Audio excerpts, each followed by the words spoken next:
Welcome, everybody, to the NFL Show on the Grueling Truth Sports Network. The NFL Show is brought to you by Replenishing Care Technologies.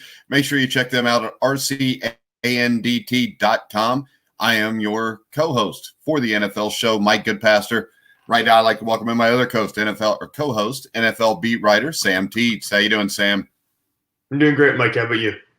All right. Today, we're going to talk a little NFL news. We're going to go through each head coach in the NFL to see who could be on the hot seat right now. And we're going to start off, though, with Justin Herbert will now be the starting quarterback in Los Angeles, thanks to a doctor who screwed up a little bit, Sam. Screwed up a little bit, puts it mildly. I mean, this guy was supposedly administering an injection to Tyrod Taylor for, I guess, a cracked rib, and ended up puncturing his lung. No wonder he was having chest pain. No wonder he had to go to the hospital. I mean, I just don't understand how, if you're a professional and you're performing at that high level on a team's facility, how do you manage to puncture Tyrod Taylor's lung? It blows my mind. Yeah, I mean, this would be more understandable if it happened in Cincinnati, Cleveland, or Detroit. Yeah, those three teams, those things happen all the time there, so I wouldn't be shocked about that. But I mean, Yeah, you happening in Los Angeles. When the doctor doesn't puncture the starting quarterback's lung. Yeah, it's just right. I mean, this for Tyrod Taylor. I mean, he lost his job at Baker Mayfield in Cleveland because of injuries. I'm assuming he's not going to get the starting job back. I know Anthony Lynn has said that would give Tyrod Taylor a job if Tyrod Taylor's healthy, but I don't believe he's going to get the starting job back. All right, so today our main topic is basically what NFL head coaches may be on the hot seat. We're going to start off with the AFC North. I think it's safe to say Mike Tomlin and Jim Harbaugh will be fine. But we also have Zach Taylor and Kevin Stefanski. What's your take on these two guys? Are they safe just because they're so early in their tenure? Well, I think Zach Taylor might be. So I think Zach Taylor actually is better security than Kevin Stefanski because the Browns have fired coaches after 1 year in the past. So if the Cleveland Browns go out there and they win, let's say if they go 4-12, or even maybe they go 5-11, I still think you could fire Stefanski after that because we've seen Cleveland be volatile and change coaching staffs in the blink of an eye. So I think there's a chance he gets fired if they perform poorly. As for Zach Taylor, you and I both know our opinions on him. We feel like he should probably be fired after this year. Give Joe Burrow somebody he can rely on, but I don't think so. I mean, they would take a huge implosion. They would have to do absolutely horribly, win maybe 2 or 3 games for Zach Taylor to probably be fired. Yeah, and it's a shame because Zach Taylor never should have been hired to begin with. Well, no, but you had trouble finding anyone who was qualified to be the head coach. Oh, I'm sure they could have found somebody qualified. But the thing is, if they'd have found somebody qualified, they'd have to give them some say in the way the organization was run and a lot of money. And Mike Brown's never able to bring himself to do that. Yeah, so instead you hire a head coach who wasn't even an offensive coordinator, he was a quarterback's coach. Yeah, it's the Bengals. Just get a yes guy and everything will be fine. AFC West, Denver Broncos, Vic Fangio. I think he could be in some trouble there. Now, I agree with you. Vic Fangio's in a situation where, especially with Locke, you don't get to see him. But even in the small action we saw from Locke at the very beginning of the year, it didn't look great. He had some serious problems there. And Fangio, I don't think the team's really bought into him. I think a lot of Denver is kind of falling apart around him. And honestly, if I'm the Broncos, I'm not so sure I want to continue with him. I might want to put someone new in there and let someone else kind of head up this rebuild project. I personally am not a huge Fangio fan. Yeah, I don't think Fangio will last there. I think this is going to be a bad season for the Broncos, even if somebody on this show said did make the playoffs. But I'm retreating very quickly about that. I was projecting something much different than what I saw in the first 2 weeks, but I did say that. Well, we know Andy Reid's safe in Kansas City. I would think John Gruden's safe because he's got a 10-year guaranteed contract, and the Raiders look really good, at least early in the season, Sam. Yeah, you said they could be a playoff team yesterday, and honestly, with seven teams making the playoffs, they really could be. They have a chance to get there. And like I said, it's the organization now, and Gruden on a 10-year deal. There's no way he gets fired here. Even if they lost every game the rest of the year, he wouldn't be fired. All right, the Chargers, Anthony Lynn. Yeah, I'm a little bit back and forth about Lynn. I think there's a chance he gets fired. But having Justin Herbert at quarterback, it might buy him another year. Because you have the young quarterback now. You don't really have playing Tyrod Taylor. I think he might have bought himself one more year of time if Taylor starts out for the rest of the season. But they went 5-11 last year. They're 1-1 right now. If they only win 5 or 6 games, I think it's justifiable firing Anthony Lynn. All right. I think he'll be all right. You get the new quarterback. I think with the defense they've got, and they showed this against Kansas City, they're capable of playing with about anybody. I think Len's a good football coach. I think he'll be all right there. When we move to the AFC East, Bill Belichick's safe. I think Sean McDermott is safe unless something bad happens. I think in Miami, Brian Flores is safe. But I think Adam Gase is toast. Yeah, I wouldn't be shocked if Adam Gase gets his name called before the end of the season. I mean, really, there's been no build there in New York. Yeah, Indy's had time to put a team together here. This is his second year, but they really haven't even started constructing anything around Sam Darnold. They haven't gotten much better in his time they've been there, and some of the players they've signed haven't worked out. So to me, I think it's just a huge mistake right now in New York. All right, let's go to the AFC South. Frank Reich in Indianapolis. Yeah, he's a guy who I've liked as a coach in the past, but I think there's a chance that he's actually on a hot seat, and we just don't realize it yet. Now, you said if the Colts perform well and Colts perform up to the standard you believe they will, then he's going to be absolutely fine. But if the Colts went out there and, let's say, won 5 or 6 games, I think you could justify firing him. That being said, they'll probably win 9 to 10 and make the playoffs. Yeah, I think that division's so weak, and the AFC in general, after you get past the first 4 or 5 teams, is weak enough. They're going to win 8 to 10 games, and I think he'll be safe. I think if you go to Tennessee, I think he's completely safe. I think Mike Vrabel's done a great job in Tennessee. Yeah, it really has. Now they got the players there, at least on the offense and defense as well, to kind of pull things together. Derrick Henry and Ryan Tannehill have been a dynamic duo. They made the AFC Championship game last year, and really it's coming down to them and the Colts probably in this division. I think Vrabel's a guy everyone likes to connect with. He gets his defense all fired up. I think he's a player's coach in a sense, but also we've seen him make some very tactical decisions against teams like the Patriots and play at a high level that way.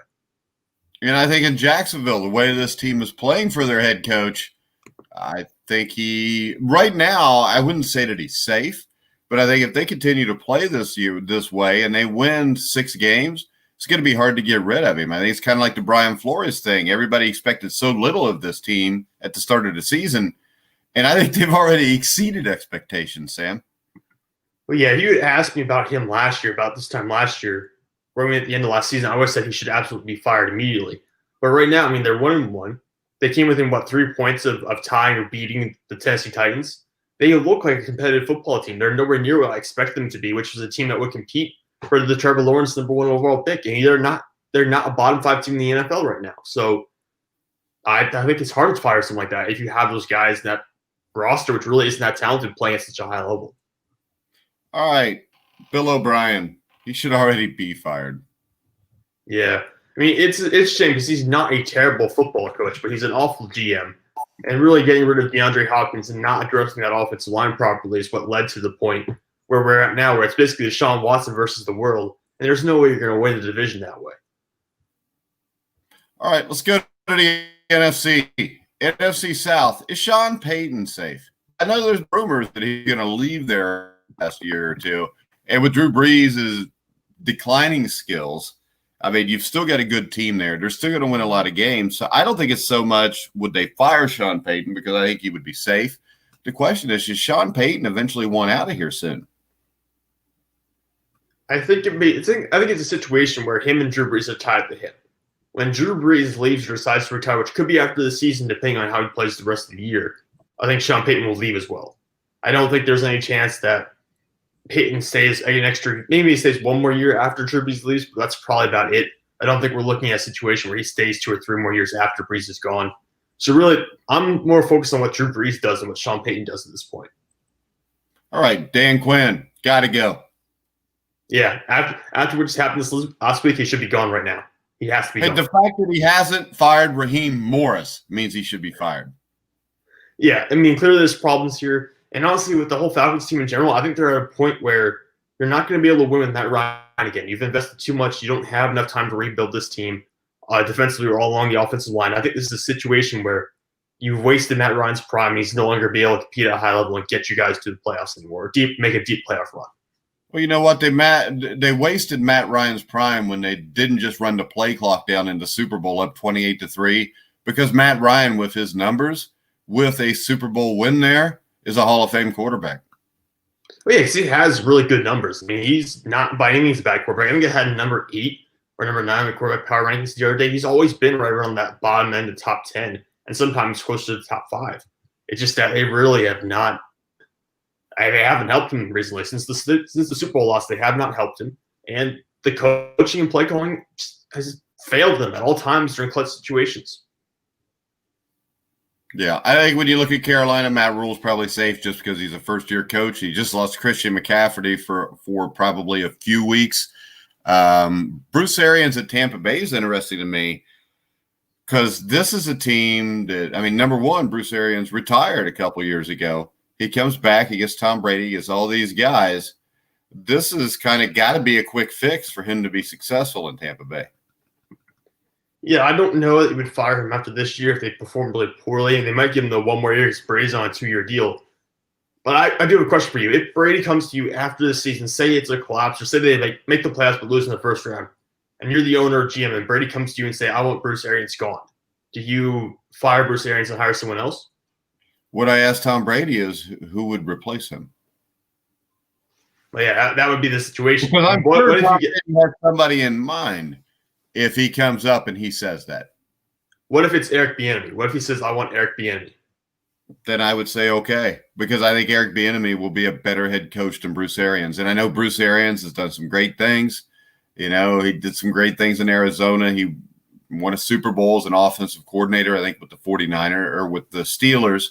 But Eric Bieniemy is the guy that I think is going to be the obvious choice for all of these teams to get rid of their head coaches. And I think the perfect place for Eric Bieniemy is the Houston Texans. Really? Well, if you're Eric Bieniemy, you want to go someplace where you got a quarterback. And with Deshaun Watson, I think you've got one of the top 10 quarterbacks in the NFL. You've got to rebuild the roster. You know, you got an aging J.J. Watt, so it may be kind of a mess there. But, I mean, who wouldn't want to be Deshaun Watson's football coach? If you got to go to an NFL team, do you want to start all over, pick a rookie to be your quarterback right away and give up 3 years? Or do you want to go to a situation where if you draft well and you do things right in a free agency, which are both things the Houston Texans under Bill O'Brien have not done recently, I think it's a quick turnaround. In the AFC South, I mean, Tennessee and Indianapolis are solid teams with good coaches, but it's not like it's a dominant division. So if I'm Bieniemy, I would want to roll with Deshaun Watson. Yeah, I mean, looking at the guys we've mentioned already, you're probably right. They had the best team. And they had the best quarterback of any guys we've mentioned already, so that's probably the best landing spot. And you get to play Jacksonville twice a year. And you could probably steal 1 or 2 from Minneapolis or Tennessee. So it's probably the easiest spot to go to for a head coach and just kind of get yourself immediately acclimated and start winning games. All right, NFC East. Is Mike McCarthy safe? This team has no defense. If they end up 7-9 or 8-8, does Jerry Jones do anything, or do you think he's so married to him that he's got to let him continue? They've had so many 7-9 or 8-8 years under Jason Garrett. I recognize Jason Garrett was somewhat of an exception in Jerry Jones's eyes, but I feel like he would get at least 2 years. I think probably at least 2. Now, should he be safe necessarily? No, not really. I mean, it has to be a playoff team this year, in my opinion. You cannot miss the playoffs. You can't justify that with the way your offense is set up right now. But all right, I think Jerry Jones would give him 2 years. Doug Peterson in Philadelphia, I had the Super Bowl ring on his finger, the playoffs a couple years after that, and all the injuries here. Doug Peterson's a good football coach. I still wouldn't be surprised if at some point in the next 3 or 4 weeks this team turns it around just because of that reason also. Yeah, he's got to be safe because you think about what happened last year. I mean, it's basically Carson Wentz, no receivers. They got themselves to the playoffs, and they took a run at Seattle. So I think you have to keep him around for at least another 2 or 3 years. I mean, I would say 2 or 3 years because he's a good football coach. He deserves to be there. He deserves to have the chance to start winning with this team again. Yeah, and I think Rivera and Judge, Washington and New York are similar situations that, to each other in the fact that this is their first year. And the thing that I like about Joe Judge is this Giants team seems to play much harder than the Giants teams we've seen in the past couple of years. And with Rivera, same thing. They're playing hard. You know, neither team really has the players to make a playoff push. So I think both of these guys should be safe after this season, almost no matter what happens. What do you see as the high end for Washington this year? Because they're 1-1 right now, but they played fairly well in the first 2 weeks. I know the offense is lagging behind a little bit, but they have a great defensive line. What do you think the maximum number of games is they win? I think it's just according if Dwayne Haskins can figure this out or if Alex Smith can maybe come in and play and do well. But I think in the division they're in, I think high end is 8-8, maybe make the playoffs. And I know people will say that's crazy, and it may be, but I think 8-8, 9-7 could get you in. I think that they could be in the conversation. And to go even farther, if Dwayne Haskins was to just slowly improve, I think this team could win this division because when you look at this division, there's not much there right now. The Eagles are banged up on the offensive front, and we already saw what the Redskins did to a banged-up Eagles offensive line. And the thing about the Redskins is most games they're going to be in because of that defensive front. And even a game in Arizona, they fell, 17, 20 points down, and they did fight back. So the thing here, the Giants, with losing Saquon Barkley, you could probably write them off.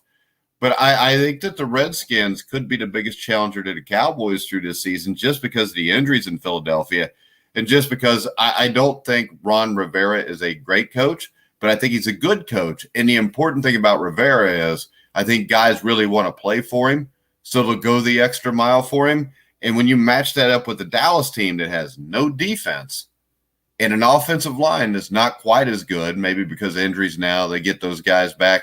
There's a lot of talent in Dallas, but I don't think Mike McCarthy is the guy who inspires guys to play better. I think Ron Rivera is. So I said it a couple weeks ago. I thought the Giants or the Redskins, one of the two, would challenge here to get 8 or 9 wins and maybe make the playoffs.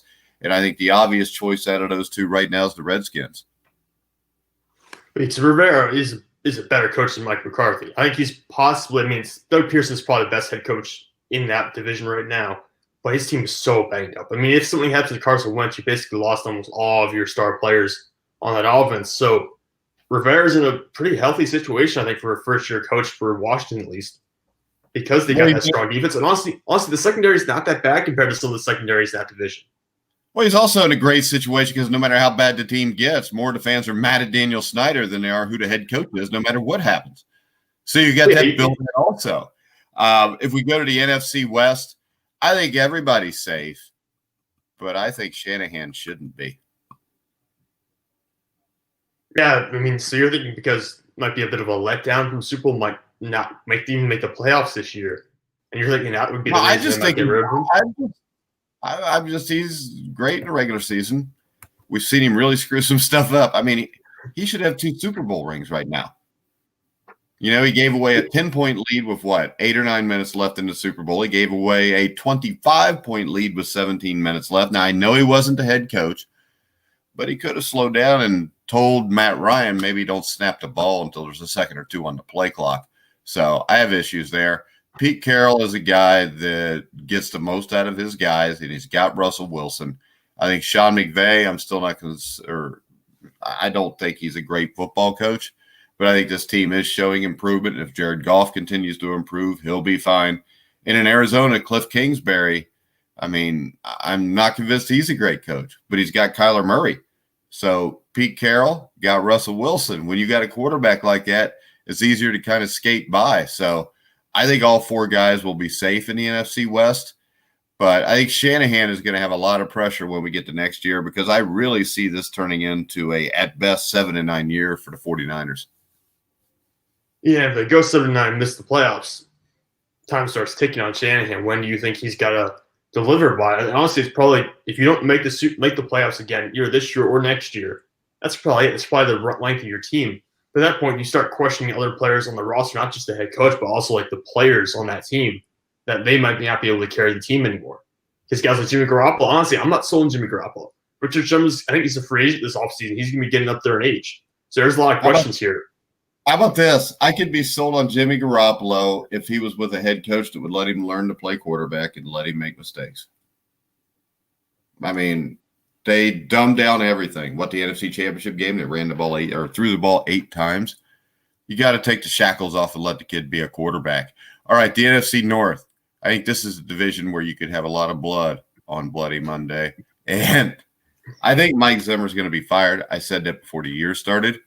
I think Gary Kubiak was a horrible choice to be the offensive coordinator for an offense run by Kirk Cousins. I think Green Bay, you're safe. I think Chicago, Matt Nagy should be safe. I think he's a good football coach. I think he just got, plastered with Mitch Trubisky.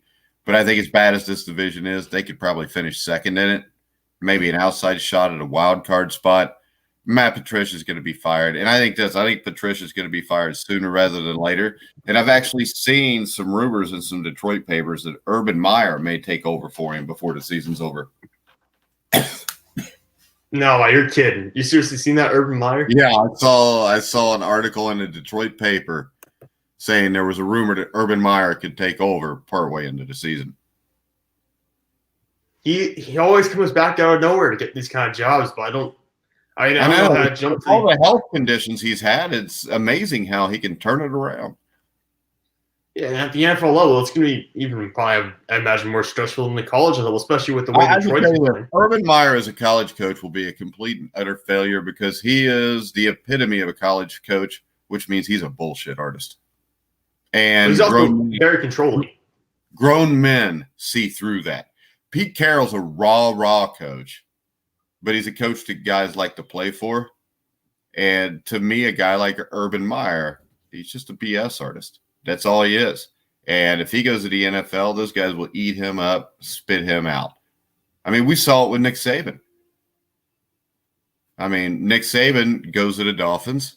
He was all right there, but he knew that being around grown men was not best for his coaching abilities. Yeah, and now he's one of the best college coaches there is, and he was better college coach than Urban Meyer, even. Well, there's a case to be made that Nick Saban's the greatest college football coach of all time. Yeah, he's up there. He's in that conversation. Urban Meyer certainly isn't. When I look at this, I mean, Cliff Kingsbury's had some success in the NFL. He didn't have success in college. I mean, I don't think the two exist very often where you can be good at one and also be good at the other. I think it takes different mindsets. If you're coaching a professional football team, when you go to that team, you got guys that have played in the NFL forever, maybe were Pro Bowlers. And even if they didn't, they played at a major college and they were really good. So in the NFL, it's more about coaching the game than just coaching the players. Because if I'm coaching in the NFL and I've got a right tackle and he doesn't kick step very well, I'm just going to cut him and I'm going to find somebody that does, unless the guy's a first-round pick. And if I'm in college and I'm Urban Meyer and I'm the big cheese at Ohio State, or I'm Nick Saban and I'm the big guy at Alabama, when those kids come in, they come in intimidated to me. They just played for a high school coach. Now Nick Saban or Urban Meyer is standing in front of them, and they're going to do whatever they're told by him. It's a little different when you coach in the NFL because NFL players, they already know what they're doing. And, you've got to be able to coach it a little bit differently than what you do in college, because college, let's face it, just the fact that it's Urban Meyer or Nick Saban or Dabo Sweeney is going to get the kids respect. It may not happen so much with a guy that's a grown-ass man with a wife and kids, and he's 30 and he's played in the NFL for 7 years. Well, we've seen that with coaches, not necessarily guys who jumped from college to the NFL, but even guys like Matt Patricia insulted Darius Slay to the point where Darius Slay didn't want to play football in Detroit anymore. He forced his way out. DeAndre Hopkins got insulted by Bill O'Brien and basically said, look, I'm done with Houston. I want to be traded. And they traded him to Arizona. So it's not a situation where in college you can kind of dictate down to the players if you're the head coach because you're sort of like the alpha in the room. They're almost indebted to you in a way. You can try and make them almost feel indebted to you in a way. But they don't need you in the pro level. Dabo Swinney's making $10 million a year. Yeah, and a lot of college kids are making nothing. So, I mean, it's just the power dynamic there is pretty obvious. But at the NFL level, I mean, a lot of players are making more money than the coaches. And the players say, what the hell? I don't need you. Like, I can go play anywhere almost. So it's a much different dynamic there. Most coaches can't make that jump. All right, we have some sad news in the world of the NFL today as former Chicago Bear legend Gail Sayers passed away due to dementia. And 5 seasons, 68 games. That's all it took for Sayers to prove that he was one of the greatest running backs in football history. And at the time he played in the 60s, only Jim Brown would have been argued to be in that same stratosphere. It took just 5 seasons, and those 5 seasons still hold up today, to put him, Sayers, into conversation as one of the top 5 running backs of all time. Even Brown needed 8 seasons. Barry Sanders needed 10. Sayers needed only half of that. And I know there's obvious parallels between Barry Sanders and Gail Sayers. And I think when you look at this, I don't think I've ever seen an open field runner as great as Gail Sayers. And I would say, just as a pure runner, I think Gail Sayers was the greatest running back to ever play professional football. Well, and you talking about being in the open field, wasn't he also a terrific return man as well? He was everything. He was everything. I mean, he returned kicks, he returned punts. He had a 6-touchdown game on December 12th, 1965 against the San Francisco 49ers. And I think in that game, he only touched the ball 9 times as a running back. He scored 4 touchdowns that way, and he returned a punt and a kick for a touchdown in that same game. And the thing that's really impressive about him is this: he only played 5 years. But if you go on YouTube, which I do every once in a while, and it's not just because he died today, but every once in a while I'll just pull it up because my sons will start talking about these great running backs. I'm like, dude, you haven't seen nothing. You got to watch this guy. And the thing about the 6-touchdown game, when you watch the highlights from San Francisco, against San Francisco, was the game was playing in the mud, and everybody else is slipping and sliding all over the place. And Gail Sayers just kind of glided across the field like there was nothing wrong. And he averaged 5 yards per carry, which ranks him 6th all-time still among running backs. And like I said, he only played in 68 games, but yet there's highlight reels all over the place, anywhere from 5 to 20 minutes on just those 5 years.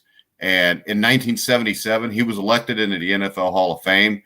Nobody had to discuss whether he played long enough or not, because the people that saw him, when they saw him play from the very first time he stepped on an NFL football field, you knew that he was a Hall of Fame football player. In those first 5 seasons, he was a 5-time first-team All-Pro. Basically means you were either the best or second best running back in the NFL at the time. Do you think, is there an argument he's the most complete running back in NFL history? Because I know there are other players who are great blockers, great receivers. I think this. I think there's a case to be made that he is just flat out the greatest running back of all time. And I remember reading books about him. I saw the movie Brian's Song when I was younger, because when I was younger, I would look for everything I could possibly find. And they would have these NFL highlight shows on, late at night on a Friday or Saturday night. I'd watch every one of them. I'd read every newspaper I could. And just to watch this guy on film, I think he's the greatest running back I've ever seen. I was born in 1968. I think his last season was 1969. He had a really bad knee injury. I think it was Kermit Alexander that hit him in the knee and tore basically his MCL and his ACL completely. And they were kind of archaic the way they fixed things back then. And Sayers had to do this really bad rehab, which if you would ever watch the movie Brian's Song, you could see about. And then he came in 69 and led the NFL in rushing 1,200 yards. He suffered another knee injury next year, and that was pretty much it. I mean, I think since the time I've been alive, the most complete running back that I have seen was Walter Payton. And I think on film, from everything I've seen, Gail Sayers was the greatest before that. And the interesting thing about that is we always make fun of the Bears and how they haven't had a quarterback since the 1930s and 40s when you had Sid Luckman. But the thing is, the Chicago Bears franchise has been lucky enough to have 2 of the greatest, if not the 2 greatest running backs of all time. And the other thing that's interesting is 1965 draft, they drafted Dick Butkus right before Gail Sayers. And there is a case to be made. Dick Butkus was the greatest middle linebacker of all time. And, Gail Sayers was the greatest running back of all time. They picked them back to back. Now, they both had injury issues, but it's amazing you would pick 2 guys like that and be so inept as a team that you couldn't put the players around them to finish that off and maybe challenge the Green Bay Packers and the Dallas Cowboys in the late 60s. Yeah, I didn't even realize, honestly, until you mentioned it, they were picked back-to-back at 3 and 4. But and yeah, you bring that up. Having arguably 2 of the, like you said, Gail Sayers is arguably greatest running back of all time. Dick Butkus, arguably greatest middle or inside linebacker of all time. To have both those guys on one team and be able to not challenge or not win a Super Bowl or a championship at the time, I mean, that's kind of if that happened today, the franchise would be derided everywhere for not being competent enough to go out and win with those guys. Yeah, and that was a league where you only had 12 teams in the league at the time too. So it looks like it'd be easier to figure it out. But of course, Sayers gets hurt after 3 or 4 years. And I mean, to be able to accomplish what he did in just 5 seasons is really amazing. And then he leaves the legacy with Brian Piccolo. Brian Piccolo was a running back out of Wake Forest. He was the fullback. Sayers was the tailback. And they were, as far as I can find from looking, they were the first interracial pairing of teammates in a training camp situation and on the road when they went to away games, and they became very close. And when you watch the movie Brian's Song, I mean, it was the first time I ever saw my dad cry watching a movie, was when we sat there and we watched it. And every time we watched that movie, he would cry. And I mean, Gail Sayers, if you look at his life past what he accomplished just on a football field, he was an amazing guy. I mean, while he's rehabbing, he goes back, he gets a college degree, starts his own businesses. And I mean, it's a shame that there aren't more guys like him that do this. He was 6 foot, 200 pounds. He could still play today. And when you watch him play, you know he could. But the friendship with Brian Piccolo, I think, is what most people remember, especially people that weren't alive when he was playing. And Piccolo died of cancer in 1970. They wrote a book, or there was a book, autobiography, I Am Third, which turned out to be the basis for that movie. I remember going to the Aurora Public Library, getting that book before I watched the movie. And I just think that there's few guys in the history of sports that were like him, because you can't find anybody that will say anything bad about him. And the sad thing is he got diagnosed with dementia somewhere between 2013, 2017. He still was all right, like 4 or 5 years ago. And when we first started doing this show and I started doing the Legends show, I actually got the opportunity to talk to his wife. We were going to do the show, but it was too big of a risk because he had good days and bad days. And if you got a bad day, and it's just sad that somebody that accomplished that much had to live the last part of his life not even being able to remember what he accomplished. Can you imagine living 3 or 4 years that way? I couldn't imagine. Basically, you can't build on anything during those 3 or 4 years. You've accomplished so much early in your life, but with dementia, you really can't build much more on top of that. So it's kind of like an eventless life almost in a sense for those kind of years. It's tough to see, but I just hope the NFL, I have no idea if they actually did or not, but I hope the NFL took care of him during that time. So they have treated so many of them poorly. They treated so many of them poorly. Yeah. No. I mean, actually, Sayers sued the NFL, I think, in 2013, claiming the league that it negligently handled the repeated head injuries during his career. And I think that lawsuit claim, from talking to his wife, that Sayers suffered headaches, short-term memory loss. Ever since he retired, he had issues with this. And it stated that he was sometimes sent back into games after suffering concussions. You know, you get the old smelling salt, shake it off. You got your bell rung, get back out there. And later on, you know, the case was withdrawn because Sayers claimed that it was filed without his permission. But then again, he filed a new lawsuit in 2014, along with 6 of his former players, 6 other former players. So this is something where the NFL did not take care of it. And I think that what should be done by the NFL starting tomorrow night is maybe instead of putting the names on they've been putting on, maybe they should put the name of Gail Sayers on the helmet. Maybe they should put his name in the middle of the field and put his name in the end zones, because he deserves it, not for just how great a player he was, but for all those players that have had issues that the NFL has turned their backs on. Yeah, I hope there's more public pressure coming out against the NFL in the coming years to actually take care of these guys. Because these guys are legends. These guys are who made the game what it is today. But so often, I mean, they're guys who we will never even know about, who play football and had good careers. And they have dementia, they have illnesses, and they're just not being taken care of. It's sad because these are the people who built the foundation for football. And they're treated like trash by the NFL. Yeah, and Sayers' wife said that the Mayo Clinic doctor that basically looked at Sayers because I think they announced that he had it like March of 2017, which was like a couple months after I talked to her about him possibly being on the show. They diagnosed him, I think, in like 2013. But the Mayo Clinic doctor told his wife that it wasn't so much the getting hit in the head. It was the shaking of the brain when he took him down with the force they played the game in. And, no soft turf back then. And it's just a shame because it got to the point where he couldn't do anything. And then he eventually passed away. And the NFL, I'm sure, and ESPN will honor him for a little bit over the next couple of days. And then they'll forget about it. They've done that in the past with other legends. So, I would hope that the Bears, at the very least, the Bears would do something special for Gail Sayers. I would hope they would have some kind of maybe, I don't know, something jersey patch, donate some money to former players, try to help out that way. I'm sure the Bears will. The same family still owns the Bears.